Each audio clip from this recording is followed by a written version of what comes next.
कातिल कौन है, क्यों बचाया गया, कब पकड़ा जाएगा, उसके साथ कौन कौन शामिल है, सजा दी जाएगी कि नहीं दी जाएगी, और सबसे ज़रूरी जिंदा पकड़ा जाएगा कि नहीं। ये एक बहुत बुरी रिवायत है कराची के अंदर और पाकिस्तान के अंदर, ख़ासतौर पे बहुत ज़्यादा पंजाब में भी फैल गई है कि आप कोई भी बंदा सामने पकड़ के लाश दिखा देते हैं और बोल देते हैं जी ये आपका कातिल था, ये आपका मुलजिम था। हम इस केस के अंदर ऐसी कोई चीज़ बर्दाश्त नहीं करेंगे। बिस्मिल्लाहिर्रहमानिर्रहीम, अस्सलाम वालेकुम नाज़रीन। प्रोग्राम आप देख रहे हैं 7 से 8 सना हाशमी के साथ। मुझे उम्मीद है कि आप तमाम लोग खैर खैरियत से होंगे और इसी उम्मीद के साथ मीर रज़ा के कातिल को तलाश करने के लिए ज़ाहिर है उसके वालिदैन भी जुटे हुए हैं। और वकील जिब्रान साहब की गुफ्तगू आपने आज के शॉट में मुलाहिजा की। वो कह रहे हैं कि किसको छुपाया जा रहा है, क्यों छुपाया जा रहा है, इस सब की भी तफ्तीश होनी चाहिए। और फिर जाहिर है जो सबसे बड़ा सवाल है वो ये कि किसी भी शख्स को सामने लाकर ये कहा जाए कि यह आपका मुलजिम है, तो जाहिर है जो ग्रीवेंस पार्टी है वो उसको कबूल नहीं करेगी। लेकिन मैं ये सवाल आज करना शायद ज़रूरी समझ रही थी कि इंकशाफात और जो ये मामलात हैं, ज़ाहिर है उस बच्चे की जो डिजिटल वॉच है उसमें से बहुत सारी चीज़ें जो हैं वो कोशिश की जा रही है कि अपडेट ली जाएं उसमें से, फिर जो मोबाइल फ़ोन है उससे। लेकिन मेरा एक सवाल है कि ये जो पिस्तौल का खौल मिला था, इसकी पिस्तौल किधर है? क्योंकि आईजी सिंध ने ये कहा कि 73 करोड़ रुपया लगता है सालाना फीस का फॉरेंसिक की, तो क्या पाकिस्तान की मईशत जो है वो उसको संभाल सकती है या नहीं? तो इसमें मेरा एक और सवाल यह है कि माशाल्लाह पाकिस्तान में जिस हद तक पैसा है और पाकिस्तान की मईशत की ज़ुबहाली अपनी जगह, लेकिन क्या वाकईतन जो हमारी प्राइम इशूज़ हैं, यानी जो हमारी कोर चीज़ें हैं जिस पर हमें तफ्तीश के लिए अपने सिस्टम को स्ट्रेंथनाइज करना है, उस पर हम इतने कॉम्प्रोमाइज हैं कि हमें 73 करोड़ की सालाना फीस बहुत बड़ी लग रही है और हम अल्ले तलल्लो में जाकर पैसा खर्च कर रहे हैं। दूसरा अहम तरीन सवाल यह है कि क्या वाकईतन ये कत्ल जो है अब इसको एक मौमे की शक्ल दी जा रही है? जैसे दुआ ज़हरा केस मुझे याद पड़ता है, मैंने आखिरी दम तक जब तक वो बच्ची रिकवर होकर अपने वालिद के पास नहीं आ गई, जिब्रान साहब के साथ हम प्रोग्राम करते रहे, लेकिन क्या वाकईतन इस पूरे कत्ल की वारदात को बाकायदा तौर पर एक सवालिया निशान बनाकर छोड़ दिया गया है कि किसी को कोई सिरा ही नहीं मिल रहा? इस सब पर बात करने के लिए मैंने एक मरतबा फिर जहमत दी है जिब्रान नासिर को, जो कि वकील है मीर के और जाहिर इस सारे मुद्दे को बड़ी करीब से देख भी रहे हैं। Jibran, once again sir, thank you very much again and again. Important बातें कर रहे हैं आप, सारा टाइम ही देख रही हूँ जिब्रान। लेकिन मेरा आपसे बुनियादी सवाल आज ये है कि क्या अभी तक जो चीज़ें सामने हुई हैं तफ्तीश के हवाले से, पहले आपसे बात कर लेते हैं, कानूनी तौर पर आप क्या समझते हैं कि अब तफ्तीश जो है असल रुख की जाने बढ़ना शुरू हुई है या अभी भी वहां पर वो स्टेप्स नहीं लिए जा रहे जो तफ्तीश के लिए शायद अहम है या जरूरी हैं? नहीं जी, स्टेप्स तो सारे इनिशिएट उन्होंने कर दिए हैं। जो हमें इन्फॉर्म किया है, जो आगाह किया है फैमिली को ऑफिशियली, जो वो डिस्क्लोज कर सकती थी इन्वेस्टिगेशन टीम, कि जियो फेंसिंग का अमल उन्होंने शुरू कर दिया है, सीडीआरस को कोरिलेट उन्होंने करना शुरू कर दिया है। आज जो है वो डिवाइसेस पंजाब के लिए रवाना हो जाएंगी, ये भी हमें कंफर्म कर दिया है। उसका जो डुप्लीकेट सिम थी उसकी दरख्वास्त आज उन्होंने दे के नई सिम उसी के नंबर की हासिल की ताकि उसका रिकॉर्ड निकलवाया जा सके, चूंकि ओरिजिनल सिम जो फोन जो फेंका गया था और जब मजदूर से मिला तो उसमें से सिम गायब थी उसकी। तो पेशरफ अपनी तरफ से कर रहे हैं। अब ऑफ कोर्स ये जब किसी से इंटेरोगेशन करेंगे या किसी को बयान के लिए बुलाएंगे, वो तो पुलिस पाबंद नहीं होती कि हमें हर घड़ी की खबर दे, वो उनका काम भी नहीं है मुद्दई का। बट हाँ, जरूर ये है कि हम एवरी 24 आवर्स 48 आवर्स अपडेट ले रहे हैं कि जो आपको लीड्स मिल रही हैं ये आपको किस तरफ लेके जा रही हैं। जो सीसीटीवी वीडियो है वो भी पूरी रिव्यू की गई है, लाके की और दोबारा से कर रहे हैं। कुछ हमें खदशात हैं कि शायद टाइमली जो ओरिजिनल इन्वेस्टिगेशन टीम थी उन्होंने सारे डीवीआर सिक्योर नहीं किए, तो शायद कुछ critical data for ever permanently loss हो गया हो, और उसको भी हम करीब से देख रहे हैं। जो सारी सीसीटीवी फुटेज शेयर की गई है कि इसमें से वो कौन सा डेटा है। बिकॉज देखिए, ये तफ्तीशी टीम तो तफ्तीश करती रहेगी जो मुस्तकबिल की तरफ है। जो एक और अमल जरूरी है, मैं पहले दिन से कह रहा हूं इस केस के अंदर, वो है साबका तफ्तीशी टीम की डिपार्टमेंटल इंक्वायरी, उनकी गफलत के ऊपर उनकी अकाउंटेबिलिटी होना। चूंकि ये जो सारा मैस इस वक्त आप रियल टाइम में देख रही हैं और मैं रियल टाइम में देख रहा हूं, आज से 6 महीने बाद या जब भी ये ट्रायल इस केस का शुरू होगा, उस वक्त जज साहब को हम बैठ के मीडिया की वीडियो थोड़ी दिखाएंगे कि देखें ये इन्वेस्टिगेशन बर्बाद हुई थी, देखें ये आईजी साहब ने ये कहा था या जी ने ये कहा था। हमें प्रूव करना पड़ेगा कि हाँ जी डिपार्टमेंटल इंक्वायरी हुई and they found them responsible और नेग्लिजेंट या मिसकंडक्ट था, ताकि मुद्दई के ऊपर उसका या प्रोसिक्यूशन के केस के ऊपर उसका जो है मलबा ना गिराया जाए। हाँ। और उस चीज को हम जस्टिफाई कर सकें। चूंकि प्रोसिक्यूशन केस में अगर कोई भी सुखम होता है, कोई भी होल होता है, उसका ऑटोमेटिक एडवांटेज हमेशा अक्यूज को जाता है। तो एक तरीके से हम और पुलिस और प्रोसिक्यूशन है तो एक ही छत के नीचे, मगर अगर वो पुरानी तफ्तीशी टीम ये जानते हुए कि हम ये छत शेयर कर रहे हैं, फिर भी पिलर्स गिरा रही थी ताकि छत धड़ाम से गिर जाए हमारे ऊपर ही, तो फिर इसकी तो कोई इन्वेस्टिगेशन होनी चाहिए ना कि उन्होंने पहले से जड़ें क्यों कमजोर की हैं इस केस की या कोशिश की करने की।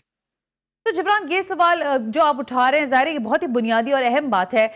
इस बाबत में क्या जो पहली इन्वेस्टिगेशन टीम थी उसको कहीं क्वेश्चन नहीं किया मौजूदा इन्वेस्टिगेशन टीम ने, या उन्होंने आपको, या जाहिर है रजा के वालिदैन को इस हवाले से कुछ अपडेट किया हो कि भाई हम in that step second third tier में जाकर उनको इन्वेस्टिगेट करेंगे, या वो अभी तक उनको उस पैरामीटर्स में लाए ही नहीं इन्वेस्टिगेशंस के?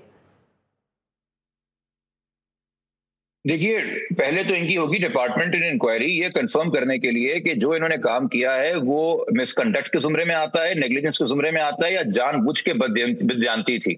और वो फिर डिटरमिन करेगी कि इनको सस्पेंड करना है, इनको सर्विस से डिसमिस करना है, या साथ साथ इनको 201 पीपीसी के तहत जो इन्वेस्टिगेट भी करना है और शामिल तफ्तीश करना है। तो अभी तो फिलहाल इन्वेस्टिगेशन जब हैंड ओवर हुई है उसमें जितने भी लैप्सेस हैं पुलिस आपको पता है बहाने बना देती है, तो इनकी इंक्वायरी एक सीनियर फोरम से बनना जरूरी है। और मेरे ख्याल में इस वक्त चूंकि डीआईजी ईस्ट जो हैं वो होम मिनिस्टर के गालिबन रिश्तेदार भी हैं अगर मैं गलत नहीं हूं, तो वहां एक कॉन्फ्लिक्ट ऑफ इंटरेस्ट निकलता है। तो सीएमओ को, सीएम ऑफिस को डायरेक्टली इसके अंदर इंटरवीन करने की जरूरत है और एक अकाउंटेबल ट्रांसपेरेंट। और देखिए बड़ी अजीब सी बात है कि वो बैक ट्रैक कर गए। पहले दिन उन्होंने बोला कि हम जुडिशियल इंक्वायरी कर रहे हैं ये देखने के लिए कि कौन सी मेडिकल बोर्ड की रिपोर्ट सही है, पहला पोस्टमार्टम सही है या दूसरी रिपोर्ट सही है, यानी कि मुतनासा बनाने के लिए जुडिशियल इंक्वायरी की बात कर रहे थे। जब हमने जुडिशियल इंक्वायरी से इनकार कर दिया और बोला कि पुलिस ही तफ्तीश करे, पुलिस में भी अच्छे अफसर हैं, तो और मगर जो पुरानी टीम है उनकी अकाउंटेबिलिटी हो, तो फिर उन्होंने बयान चेंज कर दिया कि अरे इसलिए तो हम जुडिशियल कमीशन बना रहे थे कि पुरानी टीम की अकाउंटेबिलिटी हो सके। भाई आपके पास क्या पुलिस के अंदर और दूसरे महकमे और अफसर नहीं है, स्पेशल ब्रांच नहीं है, दूसरे डीआईजीज नहीं है अच्छी रेपुटेशन वाले जो इनकी डिपार्टमेंटल इंक्वायरी कर सकते हैं? आप हर चीज का मलबा जाके अदलिया पर डाल देते हैं और अदलिया को फिर स्कैंडलाइज करने की कोशिश करते, तो ये नहीं करना चाहिए। अच्छा जिब्रान, ज़ाहिर है इस वक्त आप भी ये बात कह रहे थे कोर्ट के बाहर, और ज़ाहिर है हमारा भी, मैं तो तवातुर से कर ही रही हूँ प्रोग्राम्स और बाकी लोग भी, क्या अभी तक ये डिटरमिन करना बहुत मुश्किल है? मतलब मुझे तो ऐसा लग रहा है जैसे जैसे दिन गुजरते जा रहे हैं कि चीज़ें और कॉम्प्लिकेटेड होती जा रही हैं। एक तो ये बात मुझे ज़रूर बताइएगा कि जो फॉरेंसिक लैब है उसकी सिंध पर आप लोगों ने क्यों मिसट्रस्ट का इजहार किया, ये, और दूसरा ये कि इसको कितना ज़्यादा मजीद आपको ये अभी उलझा हुआ लग रहा है, या आपको लग रहा है कि कुछ चीज़ें बहरहाल डिटरमिन होना शुरू हुई हैं बाय द टाइम? देखिए, हमने सिंध की लैब पे जो एतराज नहीं किया, जो कि सिंध की तो किसी लैब को फोरेंसिक के लिए भेजा ही नहीं गया था। आप तो एनसीसीआई को भेज रहे थे जो आपका साइबर क्राइम विंग है, और पूरे पाकिस्तान के अंदर एनसीसीआई में, ना इस्लामाबाद में, लाहौर में, ना कराची में, किसी भी रेंज के अंदर उनके पास कोई इंटरनेशनल एक्रीडेशन की सलाहियत नहीं है। आधे से ज्यादा केसेस मैंने ऐसे देखे जहां वैसे तो बाय लॉ 17 और 18 ग्रेड का फोरेंसिक डायरेक्टर और असिस्टेंट फोरेंसिक डायरेक्टर फोरेंसिक करेगा, मगर एफआईए की जो तफ्तीश रिपोर्ट आती है उसमें उनका 14 ग्रेड का टेक्निकल असिस्टेंट जो है, जिसको ऑथराइजेशन भी नहीं है, वो फोरेंसिक कर रहा होता है। तो जहां प्रॉपर प्रोटोकॉल्स नहीं है, जहां प्रॉपर फैसिलिटीज नहीं है, जहां प्रॉपर मैकेनिज्म नहीं है, एक ऐसे केस में जहां खामखा आपने मेडिकल को इतना ज्यादा कंट्रोवर्शियल किया, why don't we go for the best possible facility in Pakistan? अगर वो वाहिद फैसिलिटी लाहौर और पंजाब में है तो जी वहां सही, हम वहां जाके इसका फोरेंसिक करवाएंगे। हम कोई साइबर क्राइम की इन्वेस्टिगेशन थोड़ी कर रहे हैं, ये तो रियल ग्राउंड पे मर्डर हुआ है। हम तो कह रहे हैं कि फोन में से जो भी डेटा है, जितना भी डिटेल डेटा है, वो सारा रिकवर किया जाए, देखा जाए किससे बात हो रही थी, क्या कातिलों ने कोई इसमें से डेटा तो डिलीट नहीं किया, या अपने कत्ल से पहले रजा ने तो कोई चीज इसमें से रिमूव नहीं की जो रिस्टोर हो सके। तो उसके लिए जो बेस्ट फोरेंसिक लैब, और बड़ा जरूरी है कि फोरेंसिक को जब भेजा जाए तो पुलिस मौजूदा जो इन्वेस्टिगेशन टीम है वो एक क्वेश्चनर भेजेगी कि हमें इस फोन में से क्या क्या चीजें चाहिए। अगर वो प्रॉपर क्वेश्चनर भी नहीं भेजा गया तो फोरेंसिक टीम भी कुछ नहीं कर सकेगी, क्योंकि वो ए टू जी पूरी डिवाइस खोल के फरोलते नहीं है। उनको स्पेसिफिकली क्वेरीज आती हैं कि इसमें से हमें ये फोल्डर्स और ये फाइल्स खोल के और इन सवालों का जवाब दें। ऐसे ही है। अच्छा, तो फिर दूसरा ये कि ज़ाहिर ये चीज़ें तो हो रही हैं जिब्रान, लेकिन आप इतनी सारी चीज़ों को देख चुके हैं, ऑब्जर्व करते हैं, आपको क्या लगता है, मैं दोबारा पूछ रही हूँ तकरार से, कुछ चीज़ें डिटरमिन हुई हैं अभी तक, या आपको लगता है कि अभी भी बहुत सारी ऐसी चीज़ें हैं जिस पर ना सवाल उठ रहा है, ना जिस तरफ हम जा पा रहे हैं, या बहुत सारे क्लूज जो हैं वो अब उनकी कड़ियां मिलना शुरू हो गई हैं क्योंकि पहले कत्ल नहीं है, खुदकुशी में उलझे हुए थे। अब तो ये बात क्लियर हो गई ना मेडिकल के रिपोर्ट के बाद। अब आपको क्या लगता है? कि मुझे जो लग रहा है डे बाय डे ऐसा महसूस हो रहा है, लेकिन सवालात बहुत हैं, लेकिन जवाब शायद कहीं पर भी नजर नहीं आ रहा मुझे। नहीं जी, हमें उम्मीद है कि जवाब हमें जल्द मिलेंगे। सिर्फ एक खदशा था कि जवाब मिलने की उजलत के अंदर वो पुराना तरीक़ेकार ना अपनाया जाए जो आजकल पुलिस में आम हो रहा है और कुछ लापरवाह अफसर ही अपना रहे हैं। मुझे मौजूदा टीम से तो ये उम्मीद नहीं है, इसमें जो सीनियर हेड हैं वो बड़े जिम्मेदार लोग हैं, कि ये भी होता है कि जी आपको कोई लोग अननोन बॉडीज दिखा दी जाती है और कहा जाता है कि ये मशकूक थे, हम इनका इस केस में ताकुब कर रहे थे, ये फरार हुए, उन्होंने बंदूक निकाली या नेफे में पिस्तौल चल गया, इस तरह की बातें करते हैं और कहते हैं जी यही कातिल थे आपके। तो इस तरह भी किसी केस को बरी ना करें, क्योंकि ये तो बड़ा वाज़ेह हो रहा है कि कत्ल करने वाला शायद कोई और है, जिसकी ईमा पे हो रहा है वो कोई और है। ये गेम कोई एक इंसान अकेला नहीं खेल रहा, उसने बाकायदा शायद हिटमैन हायर किए हैं या खुद ही बैठ के कुछ लोगों के साथ कत्ल किया, जो कि जहां इस कत्ल के बाद एक्टिव क्राइम सीन की मैनिपुलेशन हुई है। 2 दिन तक बंदूक का होल्स्टर किसी को नजर नहीं आया, तीसरे दिन नमूदार हो गया, 7 दिन तक वहां पे खोल नहीं था, 7वें दिन नमूदार हो गया। तो एक्टिव क्राइम सीन को भी आके बार बार छिड़ा गया। तो और जिस तरह से होम मिनिस्टर साहब बहुत तकलीफ में थे कि क्यों स्पेशल मेडिकल बोर्ड ने इसको मर्डर साबित कर दिया, और कैसे बार बार तनकीद का निशाना आईजी ने डॉक्टर सुमैया को बनाया, जिन्होंने ये सारा इंकशाफ किया और हकीकत रखी, कोई अपनी राय नहीं दी, मेडिकल साइंस की रोशनी में दी। तो ये किसी ऐसे इंसान का काम नहीं जिसको आप इनकाउंटर में पकड़ के फारिग कर देंगे। Definitely somebody with considerable political influence and clout. तो इसलिए हमें जो भी हमारे मुल्जिम है जिंदा चाहिए, ताकि पूरा नेटवर्क डिस्कवर हो सके, अगर कोई नेटवर्क है तो। जिब्रान, बहुत सेंसिटिव सवाल है, अगर आपको बुरा लगे तो आप उसको कह दीजिएगा, नो कमेंट। लेकिन मैं ज़रूर जानना चाहूँगी, ज़रा जब एक वकील डॉक्टर यही कहते हैं कि जो भी उनका पेशेंट हो या उनका क्लाइंट हो, वो उससे कहते हैं जो भी सच है वो आप हमें ज़रूर बताइए, क्या कोई ऐसी बात अभी तक मंजर आम पर आई है? देखिए, मैं बार बार पहले दिन से कह रही हूँ, अगर उस बच्चे ने अरबा रुपए का भी कर्जा लिया हुआ था, यहाँ तो 462 अरब और कई हजार अरब रुपए की करप्शन के केसेस वाले लोग बेल हो गई, सब हो गया और जाके घरों में बैठ गए। कोई ऐसा क्लू एज एन वकील आपको समझ आया कि ये वजह बन सकता है रजा के कत्ल की, उनके वालिद साहब से गुफ्तगू कर या वालदा मोहतरमा से या उनकी हमशीरा से? सना, आप इस बात को अप्रिशिएट करेंगे कि इस केस की कानूनी जंग जो है ना, बेशक उसमें डॉक्टर सुमैया का बहुत नो डाउट बड़ा किरदार है, मीडिया का बहुत बड़ा किरदार है, कुछ खास एंकरों का, जात का, सहाफियों का बहुत किरदार है, कराची के नौजवानों का बहुत बड़ा किरदार है। मैं सिर्फ बतौर वकील अपने फराइज सर अंजाम दे रहा हूँ, मगर सफ़े अव्वल में लीड कौन कर रहा है? वो तो वालिदैन कर रहे हैं। और वो किससे नहीं टकरा गए अब तक इन 3 हफ्तों में? वो किससे नहीं टकरा गए इंसाफ के लिए? तो जब आपके साथ सच होता है या सच की ताकत होती है, तभी आप टकरा जाते हैं हर मुश्किल से। तो छुपाने को कुछ है नहीं, जो बताना था चीख के वालिदैन ने सबके सामने बरमला मीडिया के सामने बता दिया, पूरी आवाम को बता दिया। जिन लोगों के पास कुछ छुपाने को होता है वो कतराते हैं फेस करते हुए, फ्रंट लाइन से लीड करते हुए। तो वालिदैन के हौसले से ये जानिए कि वो सच के साथ पहले दिन से खड़े थे। जो उन्होंने शिकवा किया, जो उन्होंने खदशा जाहिर किया, क्या वो सच नहीं हुआ? उन्होंने कहा हमारे बेटे को मुग़वी बनाया गया, वो मुग़वी साबित हुआ। वो 12 घंटे गायब रहा, सीसीटीवी कैसे गायब होने के बाद मजीद 12 घंटे गायब रहे। उन्होंने कहा टॉर्चर करके मारा, वो टॉर्चर साबित हो गया। उन्होंने कहा ब्रूटल मर्डर किया गया है, वो मर्डर हुआ। उन्होंने कहा प्लानिंग के साथ हुआ है, तो पता चला बायोमेट्रिक्स मिटाए गए और बाकी सारी चीजें जो उसके साथ की गई। तो इस चीज को ज़हन में रखें, इसकी तमाम चीजों को सामने ज़हन में रखते हुए मेरे ख्याल में हमें वालिदैन के साथ खड़ा होना चाहिए और कातिलों का ताक़ुब करना चाहिए। और छुपा कौन रहा है? वो सिंध हुकूमत है, क्योंकि सिंध हुकूमत अब तक है जो सवालों के जवाब खुल के नहीं दे रही। वालिदैन ने पहले दिन से सवालों का जवाब दिया, तो जवाब कह रही ना, कोई सच बात है, कोई सेंसिटिव सवाल है, वो सेंसिटिव सवाल वजीर दाखिला सिंध से पूछने का है आपका। दुरुस्त है जिब्रान नासिर, बहुत बहुत शुक्रिया, आप दुरुस्त फरमा रहे हैं। और मैं पहले दिन से यही बात कह रही थी, और मैं इस बात का भी बढ़ी जब मैंने पहली दफ़ा मीर हुसैन साहब को अपने प्रोग्राम में मदऊ किया था, तो मुझे बहुत क्रिटिसाइज लोगों ने किया कि एक ऐसी फैमिली जो अपने बच्चे के इतने बड़े सदमे से दो चार है, उसको टेलीविजन पर लाकर बिठाया। लेकिन मैंने यही उस दिन भी कहा था कि जब तक आप सुनेंगे नहीं कि जो कंसर्न जिन लोगों के हैं, तो फिर आप इंसाफ तो बहुत फिर दूर रह जाता है। कम से कम आप उनकी सुन तो लें। तो अब सूरत हाल जिब्रान नासिर के मुताबिक काफ़ी हद तक क्लैरिटी है, लेकिन अभी भी ये क्लैरिटी उन्हीं पर मुनहसर है जो जाहिर है इस पूरे सिस्टम के करता धरता हैं। वो फिर चाहे चीफ मिनिस्टर हो, चाहे वो इंटीरियर मिनिस्टर हो या यहाँ की पुलिस हो। लेकिन मुझे याद पड़ता है ये ड्रग डीलर पिंकी जो है, बड़ा केस चला था और बड़ी बातें हुई थी, उसने कुछ कहा भी था, वो भी मैं रिपीट करती हूँ एक ब्रेक से वापस आने के बाद। और अभी जो उनको बरी कर दिया गया है कुछ केसेस में, उसकी क्या हकीकत है और क्या मालूमात है, इस ब्रेक के बाद।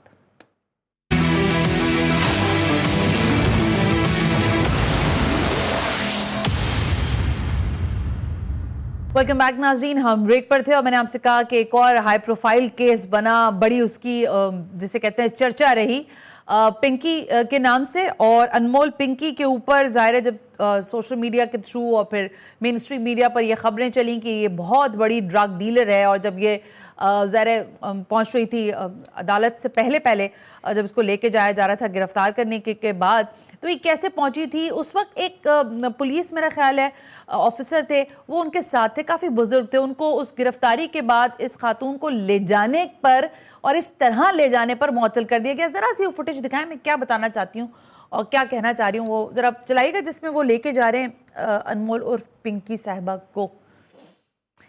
ये जो साहब थे जो पीछे सर्कल में आपको नजर आ रहे हैं, ये बेचारे मुअत्तल कर दिए गए। बेचारे की जिंदगी के आखिरी दिन थे जो सर्विसेज के होते हैं, उसमें मुअत्तल होने के बाद बेचारे की पेंशन भी गई, जिल्लत अलग मिली, लेकिन जो सुरखुरू हुई है वो अनमोल उर्फ पिंकी हुई है। तफ्तीश नाकारा, सबूत बेकार, पुलिस की कारकर्दगी फिर सवालिया निशान, सिस्टम में एक मरतबा फिर बेनकाब। फिर मेरा ख्याल है 2 रोज पहले जब यह खबर मिली कि 3 मुकदमात, बड़े मुकदमात कहे जा रहे थे, मगर अदालत से बरियत मिलती है और पुलिस की तफ्तीश जाहिर है जूं की तू रह जाती है। ये अनमोल उर्फ पिंकी कितनी मासूम है और ये सिस्टम कितना नाकारा है, क्योंकि हमने हर एक मतलब एक कातिल नहीं मिल रहा मीर रजा का, जो ड्रग डीलर साहिबा मिली थी उनके ऊपर एआईजी सिंध कह रहे थे कि मीडिया ने बड़ा शोर मचाया, केस इतना बड़ा थोड़ी ना था, यानी हम सभी पागल हैं। वकील हैं पिंकी के, अनमोल पिंकी के, लियाकत अली गवोल एडवोकेट। बहुत बहुत शुक्रिया लियाकत अली साहब, thank you very much sir. ये कितनी मासूम थी बेचारी पिंकी, जिसको बरी ही करना पड़ गया अदालत को, और वाकईतन कोई लेना देना नहीं है इनका ड्रग्स वगैरह से। देखिए सना, बात ये है, हमने तो उन डॉक्यूमेंट्स को देखना है, उन केसेस को देखना है। देखिए एलिगेशन तो जो है ना वो बहुत सारे थे कि उसको जिस तरह उन्होंने ड्रग डीलर बनाकर पेश किया कि ऐसा लगता था कि वो पूरे पाकिस्तान में जो है ना वो ये मनीषात का धंधा करती है और यही वो एक लेडी है, और उसको जो है ना अब इनको इंकशाफ हुआ है, उन्होंने उसको पकड़ा है और मनीषात की रोकथाम हो जाएगी। देखें, जब केस बनाए जाते हैं, जब अदालतों के अंदर जो है वो केसेस को पुट अप किया जाता है, तो वहाँ पता चलता है कि जो मुलजमा है उस पर क्या इल्ज़ाम है, उस पर क्या केसेस बनाए गए हैं। मुकदमात में जो बरी हुई है ये कौन से केसेस थे? देखें, मैं आपको सारे ओवरऑल केसेस की बात बता रहा हूँ। देखिए, सबसे पहले इन्होंने इसके ऊपर 2 केसेस बनाए। एक केस इनके ऊपर मनीषात का बनाया, जिसके अंदर एक फेक जगह के ऊपर एक अपना गुटके वाला था, उसका उन्होंने घर जो है वो वहाँ से हासिल किया, वहाँ पर उससे मनीषात रखवाई।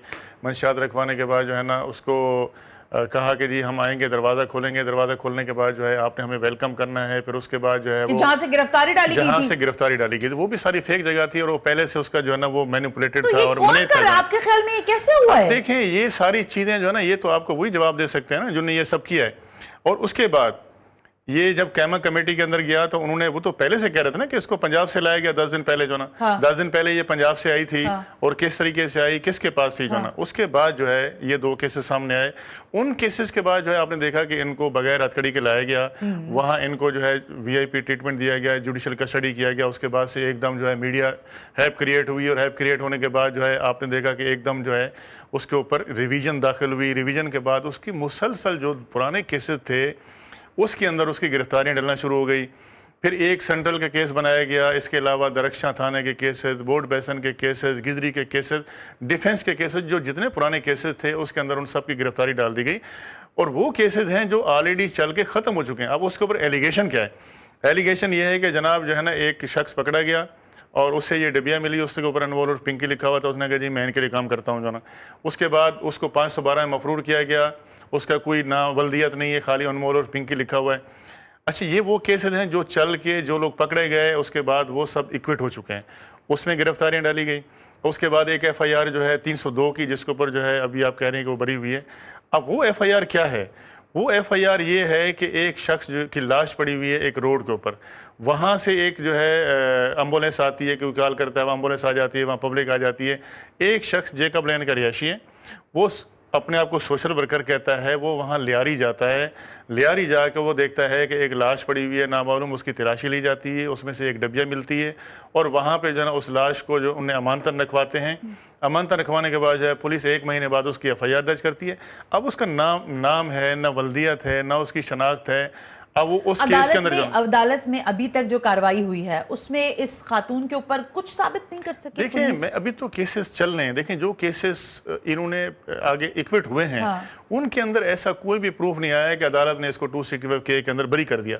अब देखें ये केसेस हैं, साफ तरह चालान ऑलरेडी पहले जमा हो चुके हैं, सप्लीमेंट्री चार्जशीट आ रही है वहाँ पे। बकिया केसेस रह गए मेरे ख्याल में तकरीबन 24 के करीब उन्होंने केसेस बनाए हैं, अभी तो केसेस बहुत सारे रहते हैं। अच्छा। और वो तो चलेंगे वो, लेकिन उनके अंदर भी जो है ना अगर देखा जाए तो मेरे ख्याल में मुझे तो लगता है वो सारे इक्विटल के केसेस हैं और वो उसके अंदर भी जो है ना ये कुछ अरसे के अंदर आप देखेंगे तमाम केसेस खत्म हो जाएंगे। देखिए सवाल ये पैदा होता है कि आप अगर किसी शख्स को पकड़ते हैं, आप 20 केसेस बनाने के बजाय अगर वो जेन्युइन मुलविस है आप एक केस बनाएं, जेन्युइन केस बनाएं, उसके ऊपर आप केस चलाएं, उसके ऊपर उसको सजा दिलवाएं। अब आपने इतने सारे केसेस डाल के उसको आपने बेनिफिट ऑफ डाउट दे दिया। मसला ये है कि गुलिस्तान जौहर के SHO का अंदाजे गुफ्तगू मीर रजा के वालिद साहब के साथ हो, जिसमें उन्होंने कहा वो जो लाश पड़ी थी वो जो जिस तरह वो बता रहे थे मीर हुसैन साहब, या फिर ये गार्डन पुलिस का जो कारनामा सरंजाम इन्होंने दिया था अनमोल और पिंकी साहिबा की गिरफ्तारी करके, और वो डिबियाएं चल गई और फलाना चल गया कि मुंशियात का एक बहुत बड़ा नेटवर्क और पता नहीं कितने बड़े बड़े टाइकॉन्स हैं जिनके नाम है इसके अंदर।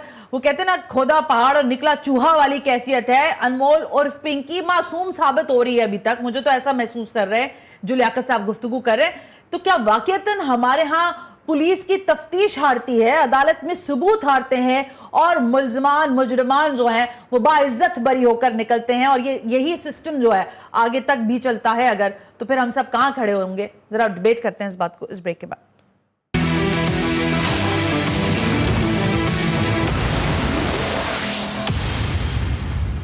वेलकम बैक नाज़रीन। आज ज़रा हमने कोशिश की है कि वकीलों से गुफ्तगू की जाए, क्योंकि ज़ाहिर है जो कानूनी पेचीदगियाँ हैं वो ये ज़्यादा बेहतर हमें बता सकते हैं। इस वक्त मुझे स्टूडियो में मेरे साथ मौजूद हैं लियाकत अली गबोल साहब, वकील रहे हैं पिंकी के। गबोल साहब, आपने बात की कि ज़ाहिर बहुत सारे केसेस हैं जिसमें अभी कन्विक्शन होगी या जो भी चीज़ें सामने आती हैं वो तो वक्त बताएगा, लेकिन दर हकीकत आउटलाइन जो है इस केस की वो तो ये है कि ये एक ड्रग डीलर है, और पुलिस ने जब गिरफ्तारी की तो बताया भाई ये तो पूरा एक सिस्टम चलाती रही है और कई लोग इससे ड्रग्स लेते रहे, इसके क्लाइंट्स हैं। इसने कुछ कहा भी इस हवाले से, क्या मेरे तो बड़े बड़े लोगों क्लाइंट हैं, बड़े बड़ी शख्सियात के नाम भी लिए इसने।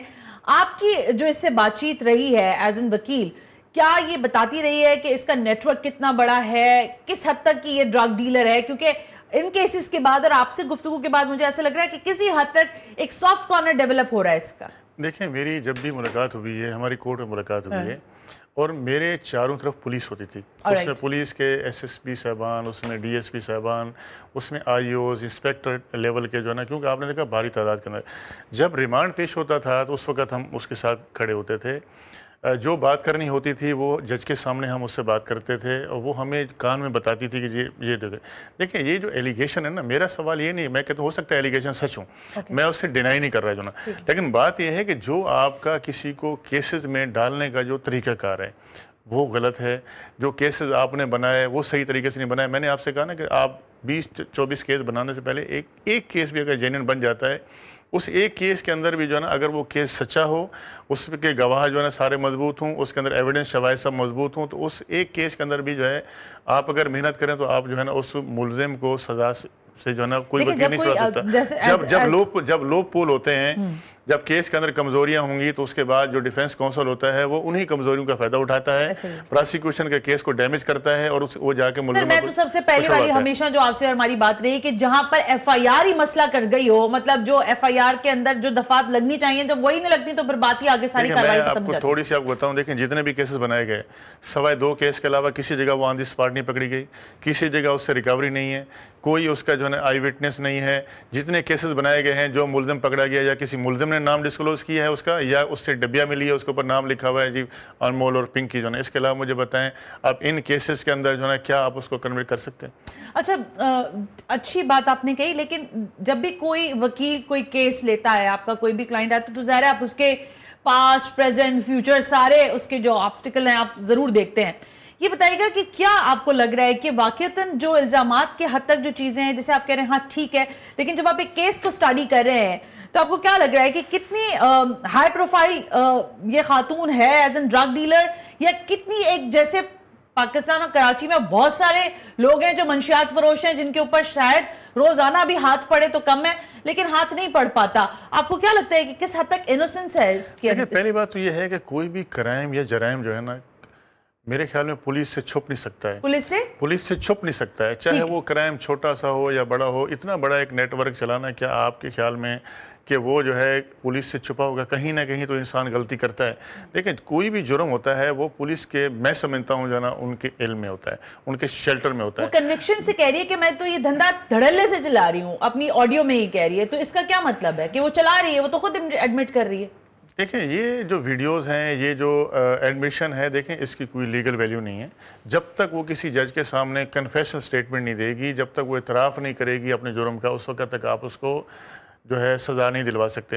दूसरी बात यह है कि देखें, आपने कहा कि जी वो काम कर रही है, मे भी शायद करती होगी।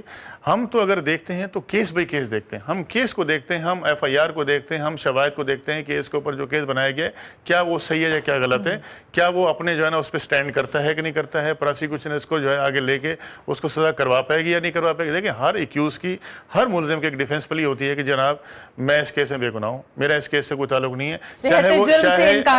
चाहे अगर वो जुर्म करता भी होगा, तब भी वो जज के सामने जो है ना प्लीड नॉट गिल्टी करेगा और क्लेम करेगा जी मेरे खिलाफ केस चलाया जाए, और मेरे खिलाफ जो है ना प्रोसिक्यूशन केस प्रूव करे अनटिल अनलेस जब तक उसके खिलाफ प्रूफ नहीं होता। केस आप देखें ना, अभी तक वो शुरू ही नहीं हुआ है और बहुत सारे मामलात में वो भी रुक बैठा है। But thank you very much Liaquat Ali sahab कि आपने हमें वक्त दिया, बहुत बहुत शुक्रिया।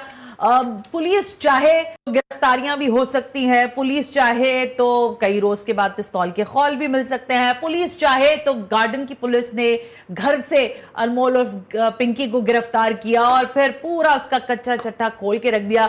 लेकिन जब प्रूफ करने की, प्रोसिक्यूशन की बारी अदालत में आती है तो वहां सब कुछ छुप जाता है। वहां पर सिर्फ और सिर्फ, या तो मुझे ऐसा महसूस होता है कि सिस्टम के डसे हुए जितने भी लोग हैं, इस सिस्टम के बेनिफिशियरी उससे कहीं ज्यादा हैं। इस सिस्टम से पैसा भी लिया जाता है, इस सिस्टम से असर और रसूख भी लिया जाता है। इसी सिस्टम के तहत मुल्जिम को बेगुनाह भी साबित कर दिया जाता है, फांसी के फंदों से उतार के लोगों को प्रूवन गिल्टी करके बोल दिया जाता है कि नहीं, ये तो बेचारा, इसने तो कुछ किया ही नहीं था। तो वाकईतन जो बात chief of army staff defence ने कही है वो बिल्कुल दुरुस्त है कि ये सिस्टम इस तरह नहीं चलेगा, और अगर ये सिस्टम इस तरह चलेगा तो फिर शायद मुल्क कहीं बहुत पीछे रह जाएगा। आज के प्रोग्राम का फीडबैक जरूर दीजिएगा। सना हाशमी को इजाजत दीजिए, अल्लाह हाफिज।